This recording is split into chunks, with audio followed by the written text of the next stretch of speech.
Olá, pessoal, boa noite. É um prazer nós estarmos aqui mais uma vez falando com todos. Hoje, sobre mais um tema muito importante para todos nós. Nós falaremos hoje sobre as psicoses, entre o real e a misericórdia. Por que falar a respeito de psicose? Porque a dor do outro sempre nos toca também, não é mesmo, pessoal? Eu acredito que existe um Deus que se importa com cada um de nós. E a psicose é algo que muitas vezes as pessoas internalizaram desde a infância. E a maneira como a gente vai lidar com esse modo de estrutura depende do tipo de ser humano que nós somos. Todos merecem um lugar nesse mundo, sem maldade, preconceitos, independente de suas vivências, experiências e transtornos.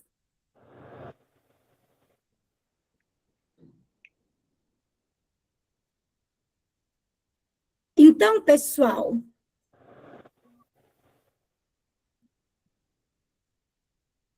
historicamente, a psicose ela foi associada àquilo que escapa, que assusta, que rompe com o esperado. E, ao longo dos séculos, indivíduos em estado psicótico foram marginalizados, silenciados ou compreendidos exclusivamente a partir de seus comportamentos mais visíveis. Muitas vezes interpretados de forma simplista como ameaça e descontrole ou falta de razão. No entanto, a psiquiatria contemporânea e a psicanálise demonstram que há na psicose uma lógica própria, uma tentativa singular de organização do mundo diante de um sofrimento que ultrapassa os limites da simbolização comum. Desde as formulações iniciais de Freud até os desenvolvimentos e estruturas de Jacques Lacan, compreende-se que a psicose não é uma ausência de sentidos, mas a presença de um sentido construído sobre outras condições. E trata-se de um modo de funcionamento psíquico em que determinados elementos da organização simbólica não se constituíram da mesma maneira que na neurose, o que leva o sujeito a recorrer a soluções próprias, como delírios, alucinações, na tentativa de dar consistência à realidade. Então, pessoal, meu nome é Cidelis, eu sou psicanalista clínica, nós representamos aqui o grupo Sobrapa, sou coach de desenvolvimento social, sou também escritora de 4 livros a respeito de narcisismo, também o livro Depressão por Todos os Ângulos e Teoria da Felicidade. E hoje estamos aqui com 3 convidados muito especiais. Primeiro, passar aqui para que o senhor José Aparecido de Siqueira se apresente e faça uma contribuição. Boa noite a todos, boa noite Cidelis, boa noite Emília, boa noite Marianice. É sempre um prazer estar com vocês, né, para discutirmos assuntos da psicanálise e que nos afetam no cotidiano. Boa noite a todos que nos assistem.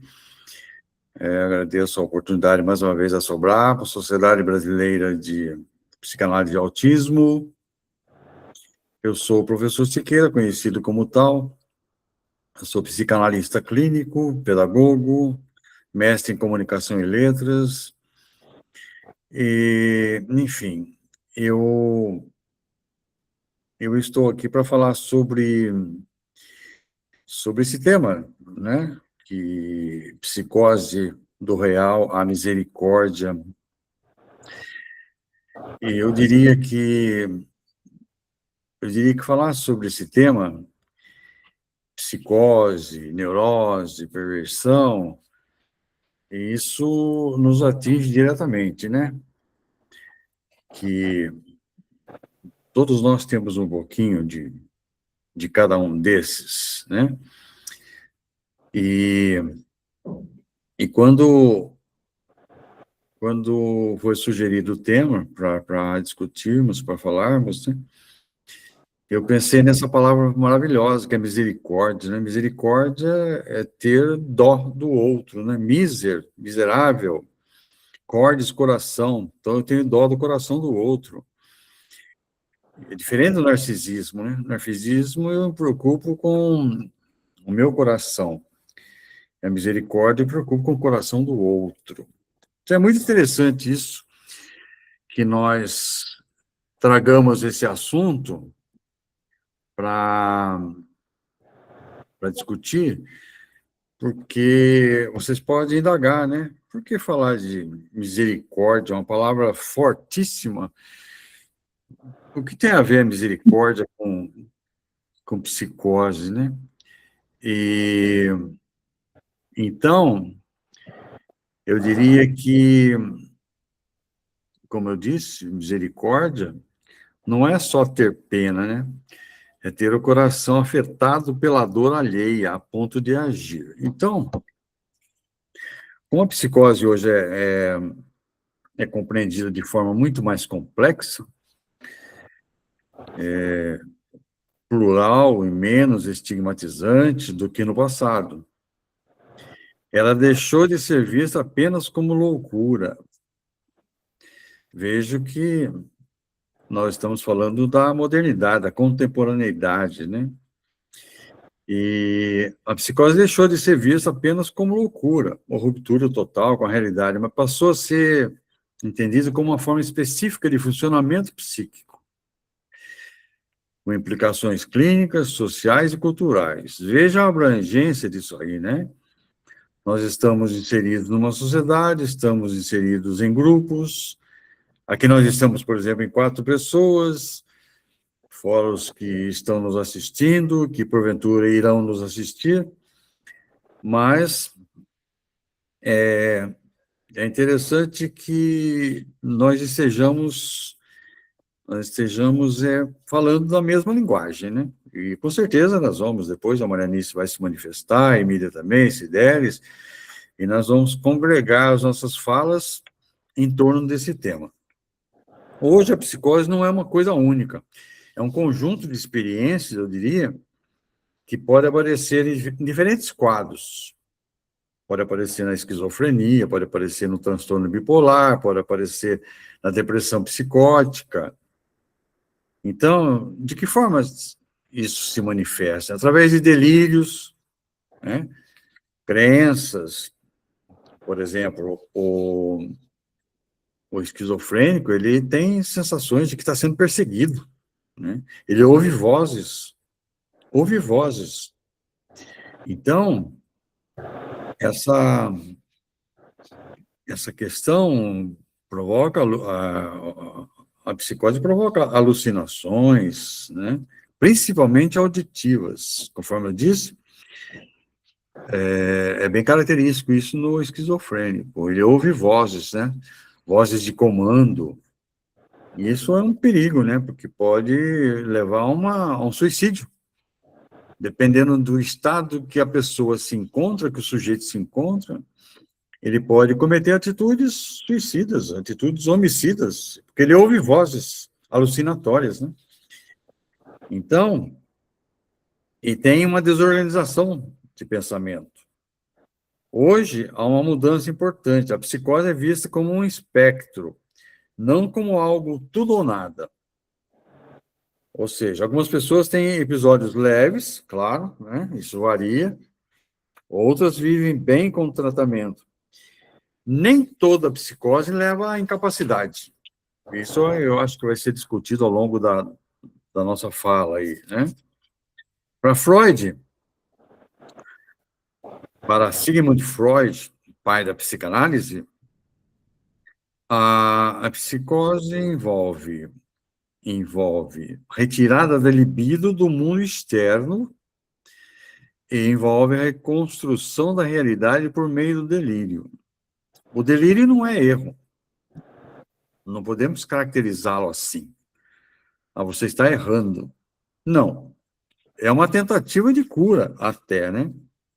O Lacan tem uma visão um tanto quanto diferenciada, né? Ele traz para nós uma palavra chamada foraclusão, que envolve o nome do pai, né?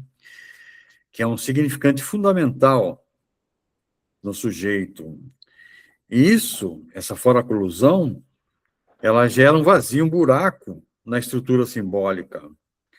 Quando algo exige esse significante, o Lacan fala muito de significante, significado, né?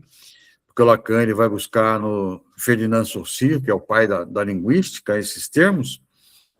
Ele trabalha muito com a linguagem, e para ele, nesse significante, ocorre o desencadeamento psicótico. Então, o que acontece como resultado, né? A realidade simbólica falha, o sujeito pode ser invadido pelo real, vozes, fenômenos corporais. Então, eu fecharia por enquanto assim, né? Psicose não é déficit, é outra estrutura, né? Não se trata de menos organização, mas de uma organização diferente da subjetividade. Ou seja, é diferente da neurose, que é um conflito recalcado. Depois nós podemos falar um pouquinho sobre isso, né? E a perversão é negação da lei simbólica. Então, esses três elementos, eles permeiam o nosso dia a dia, né? O dia a dia do indivíduo. Na psicose contemporânea, nós podemos perceber que houve uma redução de manicômios, como havia antigamente, muito manicômio, né? Hoje está se dando mais ênfase para o cuidado comunitário. Então, depois eu estendo mais a minha fala, que eu diria até que a relação da psicose com a cultura, né? Alguns autores contemporâneos, eles falam da cultura, essa cultura nossa que prevê, que permite um hiperindividualismo, que, por outro lado, dá uma fragilidade simbólica, né? Então, minhas queridas e meus queridos ouvintes, né? Hoje nós temos uma psicose sem delírio evidente. Pessoas trabalham, se relacionam, né? Antigamente se isolavam, você confinava uma pessoa no manicômio e deixava lá, né? Às vezes nem visita eles recebiam. Hoje tem uma outra concepção acerca disso, né? E hoje eles trabalham, se relacionam, têm contatos e participam de arte, escrita, estão no campo religioso, enfim, na dança, música. Nós não podemos esquecer desses detalhes. Então, Cidelis, eu devolvo a fala para você direcionar aí quem vai continuar com esse... Tudo bem, professor, muito obrigada. E, pessoal, falar sobre as psicoses é, antes de tudo, um exercício ético, tá? Não se trata apenas de descrever as estruturas clínicas ou organizar conceitos teóricos, mas se trata de sustentar um olhar que reconheça o sujeito em sofrimento e dê a ele a dignidade, assim como o professor citou aí, sobre como é que hoje é diferente o tratamento, né? Aqui em Minas tinha o Hospital de Barbacena, inclusive vocês podem procurar, e eu até aconselho a procurar e assistir o filme. Vocês vão ver que lá tem um cemitério e que eram terríveis os horrores que aquelas pessoas sofriam ali. Então, hoje, o objetivo é devolver a dignidade que jamais deveria ter sido reduzida ao sintoma. Então, pessoal, a definição, a síntese clínica sobre a psicose é que o sujeito não apenas interpreta a realidade de forma diferente, ele passa a habitar uma realidade que é dele, própria dele, um modo de suportar a dor existindo de um jeito diferente de todas as outras pessoas. E qual que é a definição psiquiátrica para isso? Na psiquiatria, as psicoses são classificadas como transtornos mentais graves, com base em critérios diagnósticos como sistemas DSM e CID. E as categorias são a esquizofrenia, o transtorno delirante, transtornos psicóticos breves, transtorno esquizoafetivo, e as características fundamentais são sintomas positivos, delírios, alucinações, sintomas negativos, embotamento afetivo e retraimento social. E assim, a síntese psiquiátrica é de que a psicose é um transtorno que afeta a percepção, pensamento, emoção e comportamento, exigindo uma abordagem através de medicamentosa, através de medicamentos para que a pessoa possa viver melhor. E qual é a definição psicanalítica, né, com relação a psicoses? Na psicanálise, especialmente a partir de Sigmund Freud e Jacques Lacan, a psicose não é apenas um conjunto de sintomas, mas é uma estrutura que subjetiva, ou seja, cada sujeito vai viver a psicose de uma maneira totalmente diferente de outro psicótico. Um esquizofrênico não é exatamente como o outro, cada um tem ali uma maneira diferente de viver de acordo com a sua existência, as suas internalizações, o seu modo de conseguir sobreviver a isso. E agora, pessoal, eu vou convidar aqui a nossa querida psicanalista e enfermeira a Emília Cavaleiro, a estar contribuindo com a gente. Se apresente para o público, Emília Cavaleiro, e depois fale um pouquinho a respeito de você e suas atribuições.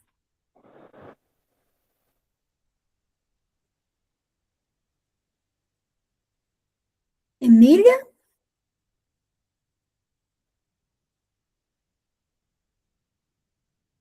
Será que a Emília deu uma saidinha? Então, eu acho que eu vou pedir para que a Maria Nis... Ela aparece para mim aqui, a Emília, só que o áudio dela está bloqueado. Eu fechei, desculpa, eu fechei o microfone. Chegou, Emília, que coisa boa. Por causa dos cachorros.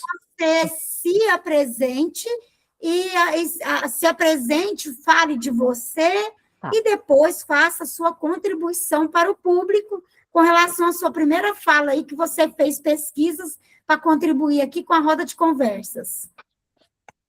Boa noite a todos, meu nome é Emília, eu sou enfermeira e atuei na área por 35 anos. A escuta no trabalho de enfermagem já me chamava atenção. E quando eu me aposentei, eu descobri a psicanálise e me encantei com a escuta livre. Já era muito do que eu entendia como cura. Então, hoje, eu direcionei todas as minhas horas livres, que agora são bastantes, né, para essa área. E descobri, não sei se eu descobri a Cideles ou a Cideles me descobriu, e eu tenho a pretensão de um dia ficar quase parecida com ela, porque eu gosto muito dela.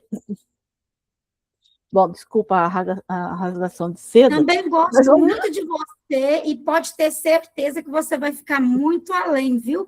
Porque a pessoa, quando ela está aprendendo, ela tem que superar o mestre. Então, pode ter certeza que você vai me superar. O bom mestre é aquele que faz o seu aluno melhor do que ele. Esse é o objetivo do mestre. Então, exatamente. Pode Vamos contribuir com a gente, querida. Reforçando muito o que eles já disseram, Na perspectiva psicanalítica, as psicoses são compreendidas como uma estrutura clínica distinta, marcada por uma forma particular de relação com a realidade. Diferentemente das neuroses, nas psicoses ocorre uma ruptura mais significativa com o laço simbólico, o que pode levar à alteração da percepção da realidade. Trata-se de um modo de funcionamento psíquico que o sujeito constrói respostas próprias diante da falha da simbolização.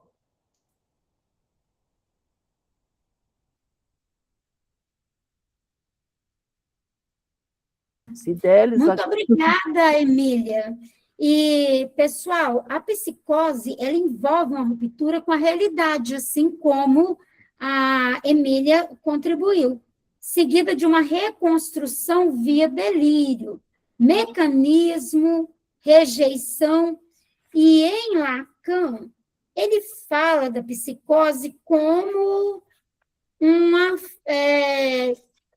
como conceito central, ele fala que vem da fora-inclusão do nome do pai, ou seja, a criança não aceitou a castração.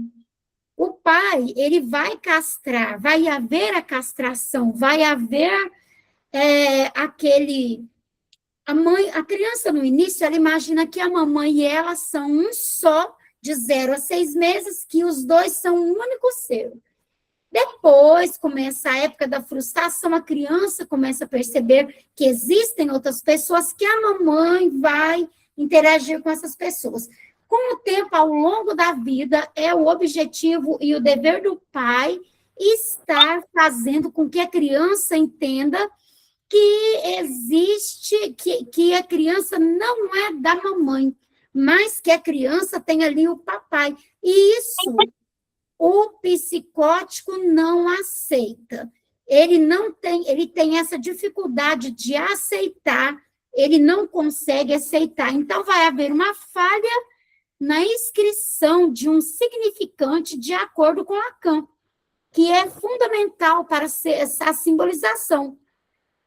E aquilo que não é simbolizado vai retornar no real, como a alucinação e delírio, que é a maneira da pessoa lidar com aquela dificuldade, com aquela frustração por ela não ter aceito a castração.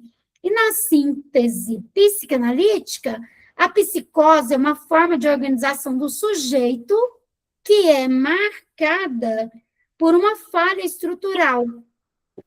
E na clínica existe uma relação com a realidade. Na psiquiatria, diagnóstico e sintomas. E na psicanálise, é visto como a estrutura do sujeito.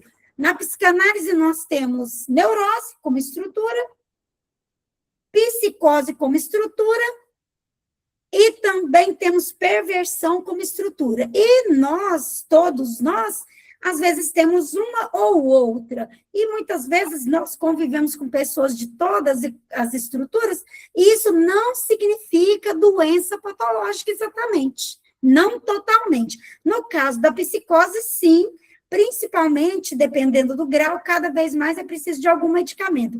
E na maioria das psicoses é necessário um medicamento para que haja um controle ali mental, mas as pessoas conseguem viver com muita dignidade, respeito, principalmente quando existe amor e acolhimento familiar e social.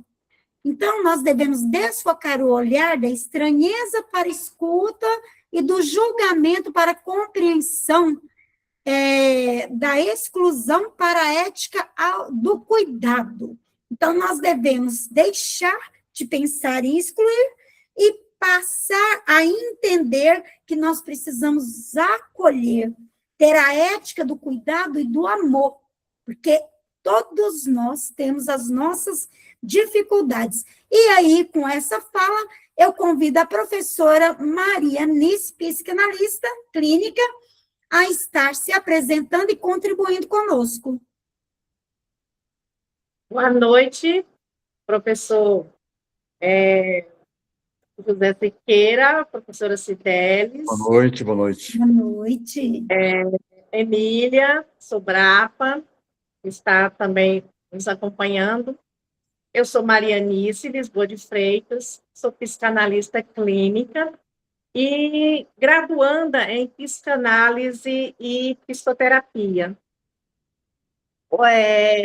Reforçando o que os professores já vêm falando desde o início da nossa encontro aqui, do ponto de vista clínico, nossa postura exige um rigor ético fundamental, não reduzir o sujeito ao diagnóstico, porque a psicose não esgota o sujeito, se não apontar, né, uma doença específica, a sociedade em si quando falta o que o professor Siqueira falou muito, falta empatia, falta humanidade, né?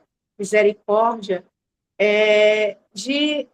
a pessoa tem uma situação, mas não precisa ser apontada por isso. Uma situação que não tem nada a ver, e sim, nada a ver com um ser humano. Essa diferenciação que precisa muito na humanidade. Vemos que hoje o quadro de crianças com autismo, com síndromes em si, tem aumentado muito. Então, teremos futuramente uma sociedade com muitas síndromes, muitas psicoses, e entre outros, né? Então, eu preciso ter essa empatia de não reduzir essa pessoa, de tratar como um ser humano normal, com dificuldades ou deficiências, mas é um ser humano normal. Importante Como também todos nós, né, Marianice? Porque todos nós isso. temos, independente da nossa estrutura, todos nós temos as nossas dificuldades.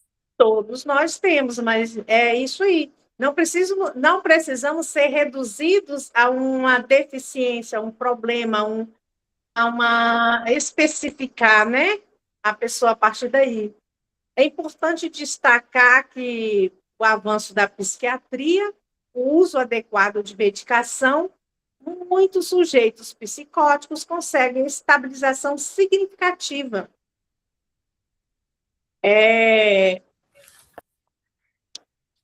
E também, quando essa estabilização se articula com o espaço de escuta, que a professora, reforçando o que a professora falou, o sujeito pode construir laços sociais, trabalhar, produzir sentido para produzir sentido para a sua existência. Ele não precisa ser rotulado, né?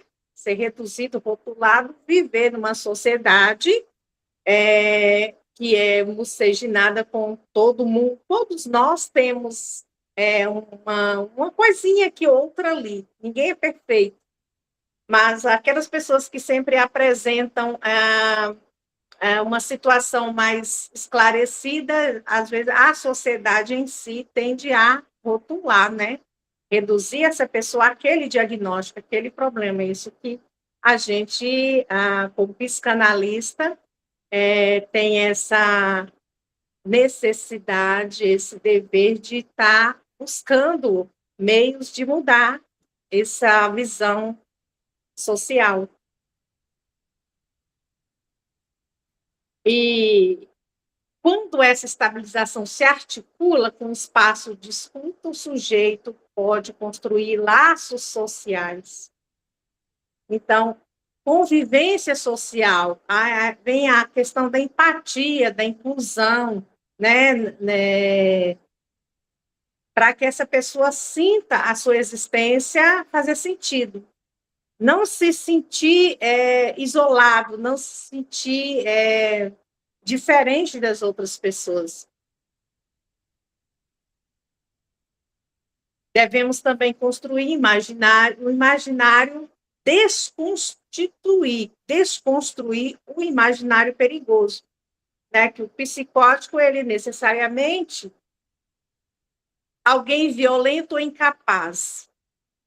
Mas, assim, até para essa pessoa chegar à violência, muitas vezes, ele já foi provocado, então foi guardando um pouquinho ali na seu inconsciente até chega à violência. Ou quando ainda não é diagnosticado, ou quando ainda não tem uma medicação, tende a ter essa violência. E sabemos que o neurótico, em sofrimento intenso, sem tratamento, pode agir de forma destrutiva. Além dele se destruir, ele pode também ferir e prejudicar quem está do seu lado. E se quem está do lado não entende essa situação, acaba piorando esse problema da pessoa. Assim como certas posições perversas podem implicar atos graves. O psicótico, quando cuidado, pode apresentar uma organização muito mais estável do que se supõe. Né? Os ditos normais, muitas vezes, achando que são perfeitos, e os imperfeitos, né, não têm essa capacidade, e isso fica muito, acaba sendo uma percepção destrutiva. Já o psicótico, quando cuidado, pode apresentar uma organização muito mais estável que se supõe. O manejo clínico exige escuta, como a professora Cidelis falou, abordou bastante no assunto, sustentação, respeito e singularidade, e não imposição de normalização. Ninguém precisa ser normal, perfeito, né? Isso aí é uma rotulação que não tem necessidade.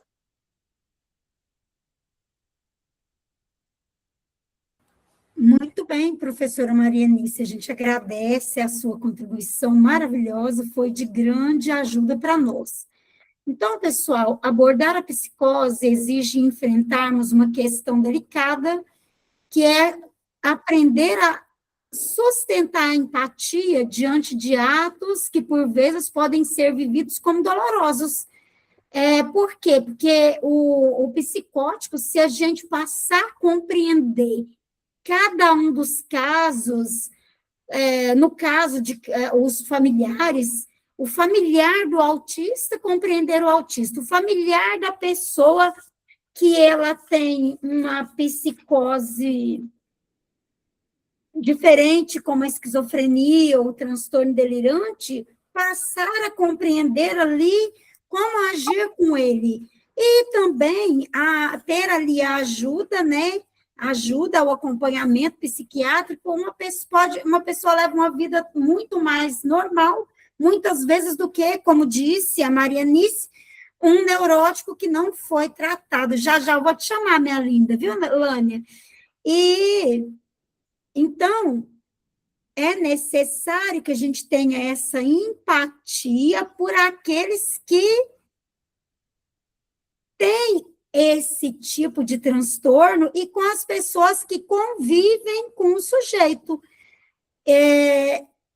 A compreensão do sofrimento psíquico não elimina a responsabilidade pelos atos da pessoa, claro que não, mas impede que o sujeito seja reduzido a esses atos, porque muitas vezes a falta de compreensão de como lidar com alguém que tem um problema de psicose pode levar a dificuldades de conviver com ele. Mas se você tem um parente, um filho, alguém que tenha psicose, aprenda como lidar com ele. O Sobrapa está aqui para ajudar você. E isso é necessário, e nós temos profissionais que possam te ajudar. Então, esse funcionamento psíquico, que é o da psicose, ele exige que nós tenhamos um cuidado diferente, levando a pessoa a estar se cuidando melhor, cada um de acordo com a sua subjetividade. Porque, por exemplo, quando é alguém com autismo, a pessoa vai ter uma pele psíquica mais frágil, talvez não suporte um tipo de roupa, talvez não gosta de uma cor como essa que eu estou usando aqui no meu consultório, e nós precisamos entender qual é o modo de existir daquela pessoa. Se é alguém que se esconde debaixo da cama, como um esquizofrênico, que tem a mania de perseguição, vamos entender o que é, de que ele está fugindo. Precisa fazer um tratamento psicanalítico para compreender o que é que está acontecendo ali com ele, para ajudar ele a entender que não tem nada debaixo da cama. Ele não está sendo perseguido. Não é que você vai convencê-lo, mas você vai ajudar ele a se sentir seguro, como se você ajudasse a segurar em bordas. Se alguém chega para você e diz, tem alguma coisa que está me comendo por dentro aqui no meu estômago, você vai dizer, olha, você almoçou, você tomou seu café da manhã, talvez já é 11 da manhã, e o psicótico esqueceu de tomar o café. Aí ele acha que tem alguma coisa que está comendo ele pelo estômago. Ele pensa que realmente tem alguma coisa ali. Então, você vai perguntar, você tomou seu café da manhã? Ele vai lembrar, não tomei o meu café da manhã, então. É por isso que seu estômago está doendo, vamos comer alguma coisa. E assim, você vai ajudando o psicótico a entender, eu estou sentindo uma dor no meu pé, o que aconteceu? Você andou com um calçado que te machucou? Você torceu o pé? Aconteceu alguma coisa? Ou você acha, porque talvez ele pense que tem alguém puxando o pé dele, não é nada disso, você vai levar ele para a realidade, ajudando ele a entender o que é que está acontecendo ali com ele, naquele caso subjetivo, fazendo ele se segurar nas bordas. Agora, por favor, Lânia, pode contribuir com a gente. Eu vou ser meio que advogada do diabo, tá? O manicômio foi fechado, a maioria das clínicas, por ordem da política. Não porque não necessite de auxílio e de cuidados clínicos. Até porque a maioria das famílias já rejeitam pessoas que são. Nem todo autista é psicótico, eu sou uma delas. Né? Eu não sou psicótica e eu sou TEA, né? E como pessoa que trabalha com outros deficientes, existe os casos esquizoides, que são esquizofrenia junto com autismo, né? Tem os esquizofrênicos, que também eles podem estar junto com a bipolaridade, com outros transtornos, como se fossem comorbidades, e também só tem os psicóticos. Os psicóticos que fizeram a mudança da lei fazer valer são os mais fáceis de ser sociáveis. Agora, os que estão com comorbidade de outras deficiências, nem todos têm a capacidade de sociabilização. Existem os casos dos esquizoides e os esquizofrênicos de sociopatia e psicopatia, por exemplo, que se deixar solto, eles causam uma chacina na sociedade, entendeu? Então, nem todo caso é para ficar liberto. Tem casos que eles são risco até para eles mesmos, entendeu? E tem outros casos que, na verdade, a cura pela fala se dá muito mais sucinta e rapidamente, né? Eu conheço 2 tipos de psicóticos, tá? Um deles é sociopata e tá solto por aí porque falta manicômios, porque Lula fechou, e também fechou algumas APAES no Brasil, né? E daí não tem onde ser tratado, porque na cidade dele não tem o CAPC. E fica como? A sociedade fica presa dentro de casa porque tem psicóticos que são agressivos, né? Tem os 2 lados, tem uns que não precisam e tem uns que precisam de contenção. Até porque pode também ter junto casos de epiléticos dentro dos psicóticos, porque leva à histeria em alguns casos, né? E isso não é falado, é só falar da parte bonitinha dos sociáveis, mas tem os não sociáveis. Eu tenho uma criança de 5 para 6 anos no primeiro ano, que tratam como autismo, mas ele tem todo o quadro clínico de psicótico, histérico e possível transtorno psicopático com sociopatia, mas não pode falar que criança é sociopata, né? O estigma ruim impede de ter uma avaliação correta e um tratamento correto na idade certa, para poder fazer valer uma saúde mental adequada e dentro dos padrões de sociedade de convívio. Não é porque tem um estigma da palavra que o estigma vai ser de inclusão ou não. Porque a palavra inclusão é linda, mas ela não ocorre. Eu sei que eu trabalho na sala multifuncional e eu vejo na escola. É eu brigando contra todo mundo. Então, assim, eu acho lindo. Várias falas que vocês fizeram aqui, mas na funcionalidade não existe. Não existe, não pelo menos na educação, não existe no social e não existe em outros setores. É muito demagógico, mas pouco prático. Lani, mas como psicanalistas, né, a gente como quem trata da saúde Mas tratar da saúde não é mental, mas assim, como a gente trata da como saúde... achar a escuta e Certo. fazer o tratamento correto, não é Isso. abordar e deixar solto sem tratamento. Não, a gente Eu concorda, que eu digo assim, ele que vai fazer aqui o nosso conselho é para que seja acolhido pelos psicanalistas, pelos profissionais de saúde, que não haja preconceito para que possa ajudar. E eu estou achando muito bom você estar participando.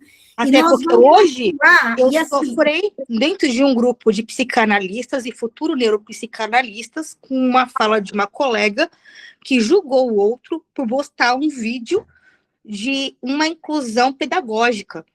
Sim. E ela foi Lani, você está convidada a participar de todos os nossos outros vídeos sobre psicose, que nós vamos falar, nós vamos dar umas 10 aulas falando de psicose, pelo menos, e você está convidada a participar de todas e colocar todas as suas queixas. Dentro da qualidade do meu tempo, eu vou colocando, tá? Porque fica à vontade, tá? Agora, Lânia, eu vou passar para o professor Siqueira, para a nossa aula seguir, mas você está convidada a participar de todas, e em todas você está convidada, e olha, muito obrigada por lembrar, tá? Que o autismo, ele não significa psicose, pelo menos não como um transtorno, porque mesmo o neurótico, ele tem o pé na psicose. Na verdade, todos nós, no momento que o sofrimento é extremo, podemos escorregar o pé e dar uma ida na psicose. Por quê? Como hoje eu e o professor Siqueira fizemos uma aula sobre narcisismo mais cedo, nós fizemos um comentário sobre a dissociação, onde nós temos um inconsciente que nos habita, que é alguém que a gente não conhece, que em algum momento tomou atitude que a gente não espera. Então, isso é qualquer um de nós, o neurótico, o perverso e o psicótico. Todo mundo tem o pé que pode escorregar e dar uma ida na psicose e voltar. Então, nós devemos prestar atenção nisso. Mas agora eu vou passar a fala para o colega, professor José Aparecido Siqueira. Muito bem.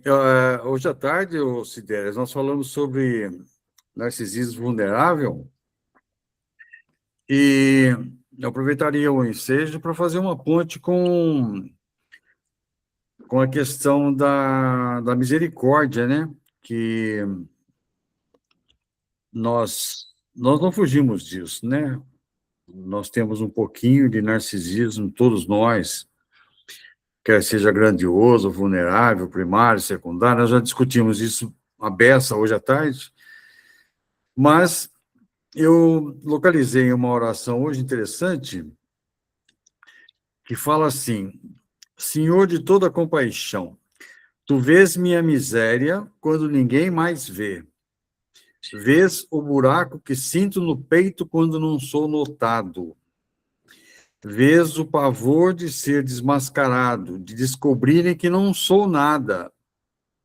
Vês meu coração mendigando aprovação como se fosse oxigênio. Tem misericórdia de mim, Senhor. Coloca teu coração nessa minha miséria escondida. Me ensina que eu existo antes do olhar do outro. Que meu valor não depende de likes, elogios ou da ausência de crítica. Que eu não preciso ser um espelho perfeito, que nós lembramos de Narciso, para ser amado por ti. Dá-me coragem para sustentar o silêncio sem sumir, para receber um não sem me desfazer, para ver o outro como irmão, não com juízo ou como plateia.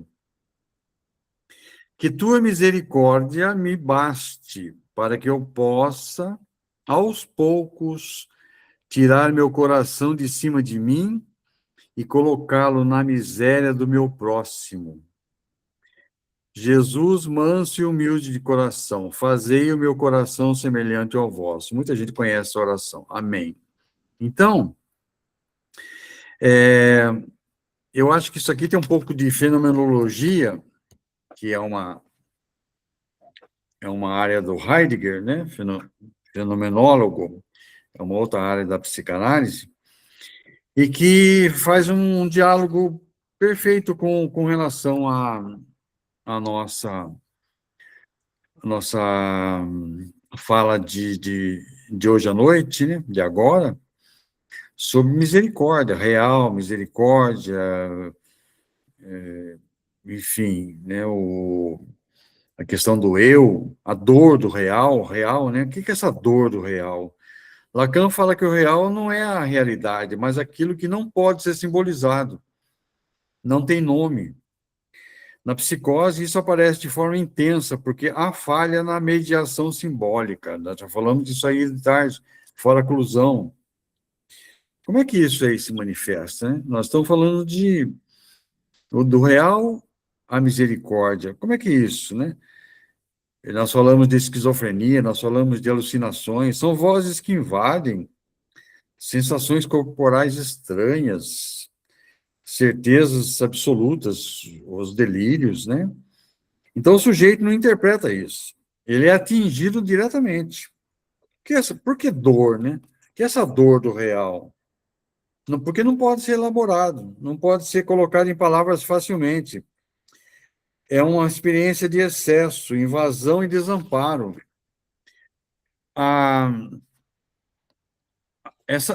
Com essa dor do real, o sujeito não fica passivo. O que acontece com ele? Ele tenta construir delírios, tenta organizar rotinas, criar sistemas de sentido, se isolar ou se proteger, né? Tudo isso são tentativas de tratar o real. Então, o que muda se não houver misericórdia? Já que é a palavra-chave do nosso episódio de hoje, né? O que muda se não houver misericórdia? Há uma correção desse delírio, há uma exclusão, há uma violência institucional, ao passo que, com a misericórdia, há uma escuta. Alguém falou da escuta, da fala, né? Escuta da experiência, respeito à lógica do sujeito, sustentação de suas soluções, presença não invasiva. Então,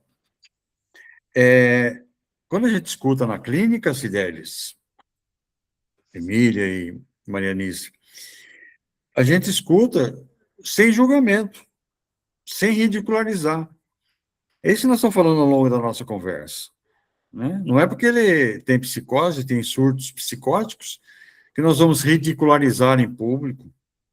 Um aluno meu tem um surto na sala de aula, eu ridicularizo, falo que ele está fazendo gracinha, que ele está fantasiando, que ele está servindo de palhaço para os outros. Como assim?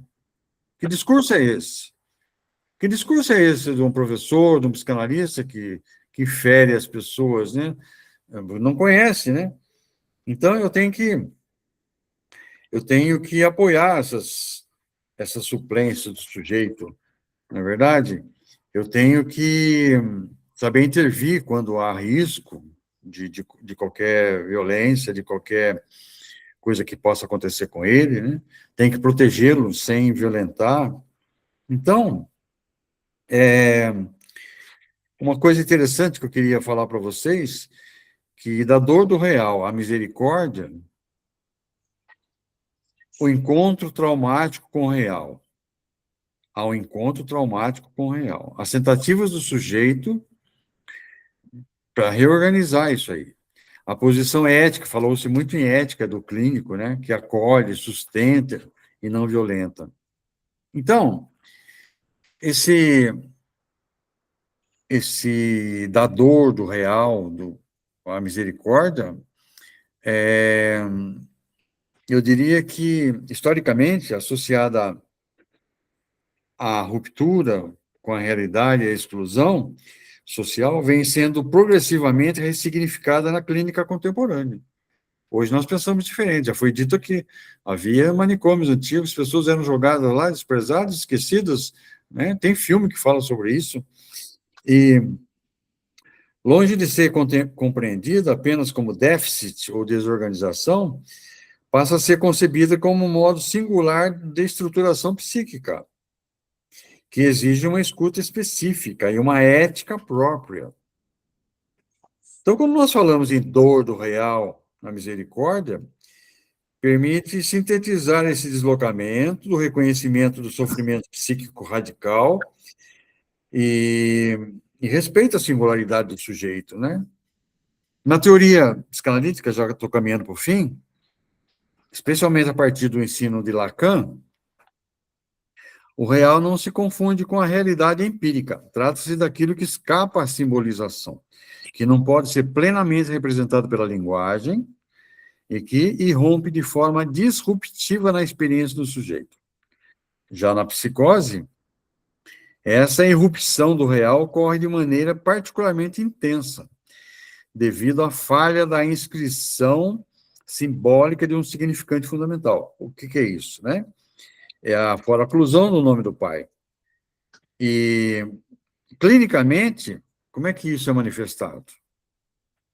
Alucinações, delírios, fenômenos corporais estranhos. Então, há tudo uma organização para que nós tenhamos a exata noção, meus queridos, minhas queridas, de que o delírio, nesse sentido, não deve ser entendido como erro ou distorção, mas como tentativa de cura. Ele oferece uma organização possível ao que de outro modo seria insuportável, né? Então,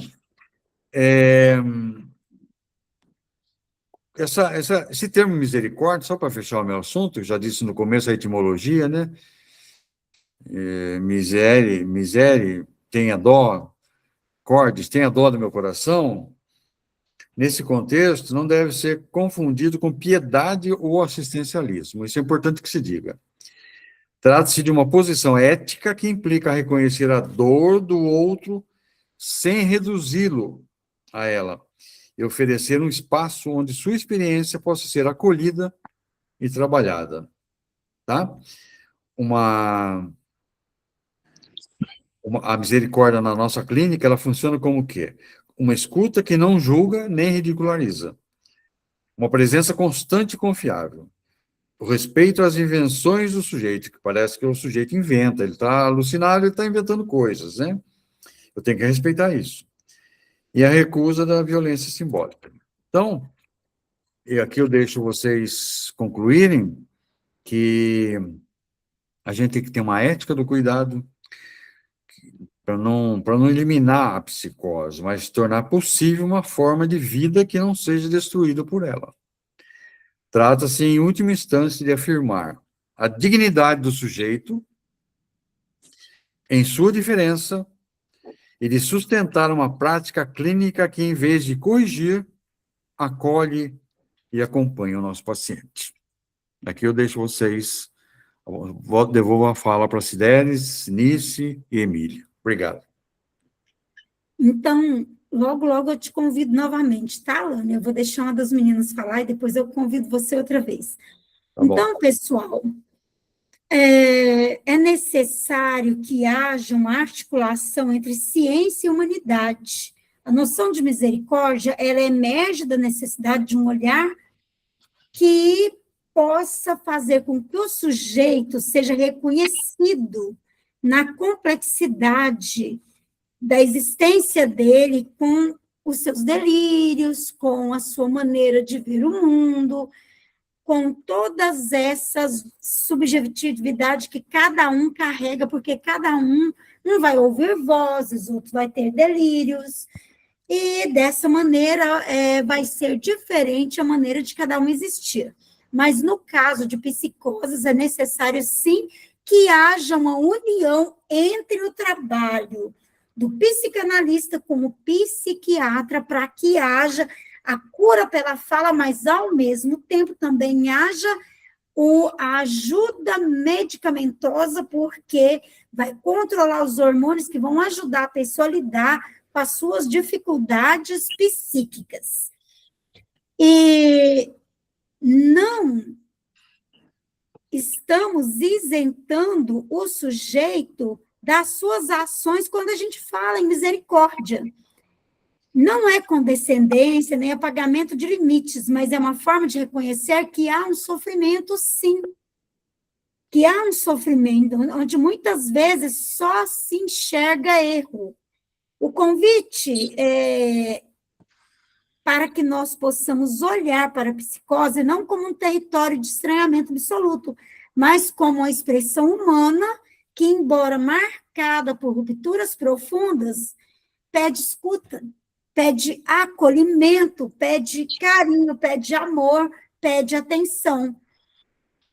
E como disse a Lânia, é necessário que se saiba separar o risco, porque existe o risco e a gravidade do problema.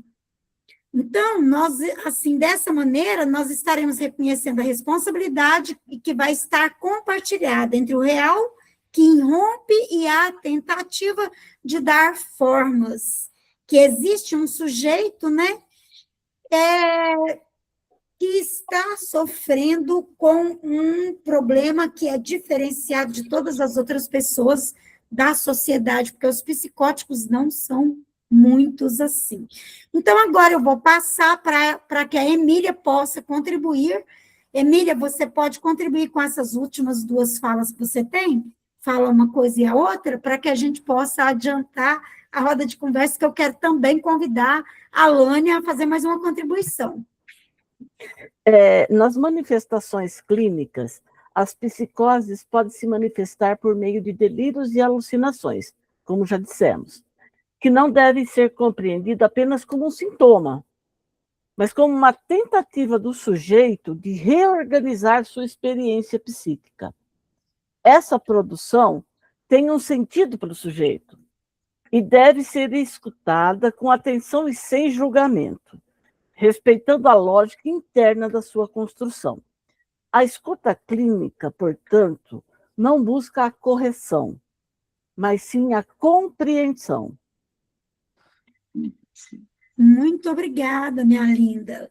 E agora eu vou convidar aqui a Lânia a contribuir novamente, que ela que levantou a mão e queria falar. Fica à vontade, Lânia. No meu caso, na verdade, foi um bug de sistema. Foi ele que apertou o botãozinho, não eu.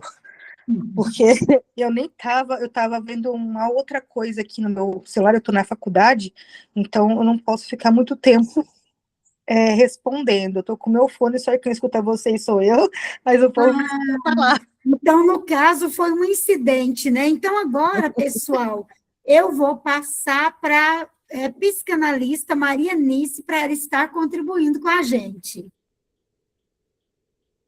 Então, reforçando toda a nossa conversação, essa nossa socialização aqui, na contemporaneidade, torna-se cada vez mais urgente promover uma leitura humanizada da psicose. O sofrimento psíquico não deve ser tratado como exclusão, como já foi falado, né? Já falamos um pouquinho sobre isso, mas com uma convocação à responsabilidade clínica e social. O sujeito psicótico não está fora da humanidade. Ele está, muitas vezes, à margem de um discurso que não o reconhece. Muitas vezes ele né, acontece precisa exatamente de acompanhamento, de medicação, por quê?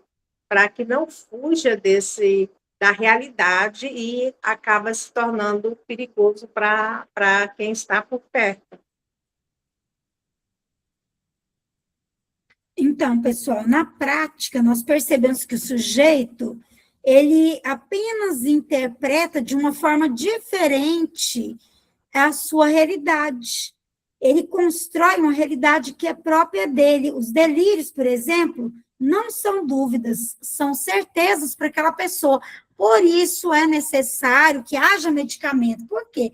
Porque dependendo do delírio, realmente, a pessoa pode matar uma outra pessoa, porque ela teve um delírio ali que teve uma ordem para pôr fogo na casa, para fazer alguma coisa. Então, é necessário, sim, que haja medicamento. E isso nos coloca diante de um desafio clínico importante, escutar sem invalidar a pessoa, mas também não aderir ao delírio dela. E nós podemos dizer que a psicose, ela é apenas patológica, mas não é só patológica, é uma forma de subjetividade do sujeito. Mas em ambas existe sofrimento e uma lógica própria. Então, isso exige de nós um carinho, um cuidado, uma atenção maior. Agora eu vou pedir, você tem mais uma fala ou você colocou as duas juntos, Emília? Não, tem mais uma. Pode falar, por favor, fica à vontade, querida. Tem a minha favorita, a escuta. Sim, sim, você vai falar o seu poema. Não, ainda não. Ainda não. Ainda não, espera, ele é final, para fechar. O manejo clínico das psicoses exige uma escuta cuidadosa, que sustente o sujeito sem confrontar diretamente suas construções. O que você disse, né, Cidência? Sim. A função do analista é oferecer um espaço de acolhimento e simbolização possível, permitindo que o sujeito construa formas de estabilização. Mais do que interpretar, trata-se de acompanhar e sustentar a singularidade da experiência psíquica. Muito obrigada. E, Emília, eu gostaria que você lesse o seu poema e se despedisse, porque nós estamos no final do final. Nós temos 4 minutos para concluir. Eu nomeei o nosso poema como Construção. Do real que irrompe sem véu nem nome, surge um grito que a linguagem não contém. Mas ali onde fala o sentido, ainda pulsa o humano, que também sente e vem. Entre fragmentos e silêncio, há uma história que insiste em existir. E no encontro com o outro, possível e ético, a humanidade volta, devagar, a se construir. Muito obrigado pela companhia. Eu que agradeço. Me chamado. Nós agradecemos, todos nós. Você é uma componente aqui muito importante do Grupo Sobrapa e está convidada também a estar participando nas nossas próximas aulas sobre psicose. Agora, eu vou pedir que a nossa querida professora Marianice também fale seu poema e se despeça aqui no Sobrapa. Poetizando um pouquinho o nosso assunto com um pouco de sensibilidade, né? Isso. Não é a ausência da razão, é excesso de mundo sem tradução. Onde falta palavra, sobra intensidade. E ali também existe humanidade. Não é alguém distante de nós, mas alguém que sofre de outra forma, só. Se o olhar julga, afasta e exclui. O cuidado acolhe, sustenta e inclui. O neurótico pode se perder na dor. O perverso pode ferir sem pudor. Mas o psicótico, quando amparado, pode ser profundamente humano e dedicado. Que haja menos medo e mais escuta, menos rótulo e mais presença absoluta. Pois onde há cuidado e compreensão, nasce dignidade e também transformação. Boa noite a todos, muito obrigada pela participação aqui. Muito obrigada. Professor Siqueira, quer falar suas últimas palavras aí se despedindo? Eu vou me despedir agora.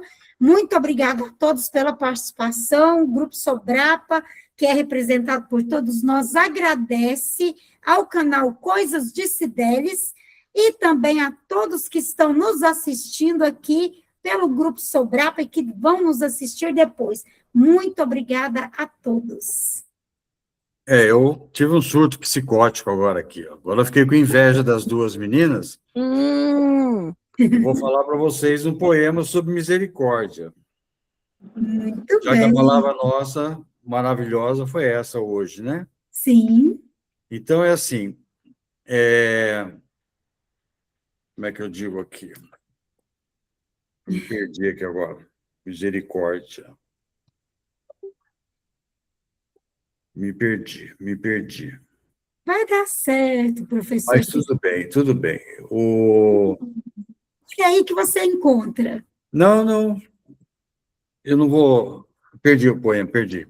Mas, assim, eu acho que a misericórdia, como é uma questão de ter dó do coração, eu tenho que ter dó do coração do outro, né? À medida que nós trabalhamos na nossa atividade psicanalítica com o sentimento do outro, nós sempre falamos aqui em humanização, escuta, enfim, essa empatia. Eu acho que a misericórdia, ela veio a calhar nesse episódio de hoje, porque, juntando com psicose, com real, tudo isso faz o nosso dia a dia. E que nós estejamos aqui sempre unidos, irmanados, como hoje, tá? Para discutir um assunto tão sério, tão importante, que tenha ressonância na sociedade e nas pessoas que nos ouvem. Que tenhamos sempre essa misericórdia do outro, enquanto psicanalistas, enquanto seres humanos. Agradeço a atenção das queridas colegas, agradeço a atenção de todos, agradeço a Sobrapa pela oportunidade, boa noite a todos, um grande abraço. Boa noite. Boa noite e muito obrigada a todos pela presença aqui e por estar assistindo os vídeos. Que Deus abençoe o seu lar, o meu lar, que Deus abençoe o lar de todos nós e que nos dê muita paz. Amém.